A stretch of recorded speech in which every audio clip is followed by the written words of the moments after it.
Hey everyone, in this video I want to talk to you about why I started learning English on my own. So I started learning English on my own because I failed a job interview.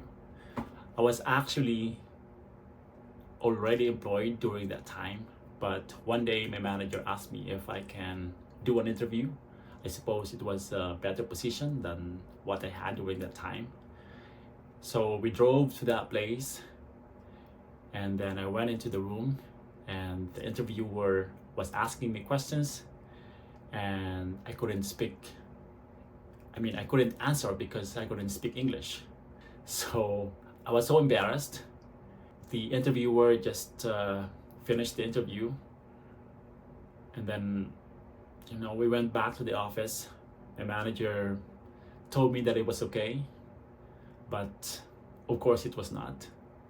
So that's when I told myself that I need to learn English on my own. So yeah, so that got me started learning English on my own. Right now I'm still trying to learn it, and I'm trying to be more fluent in it.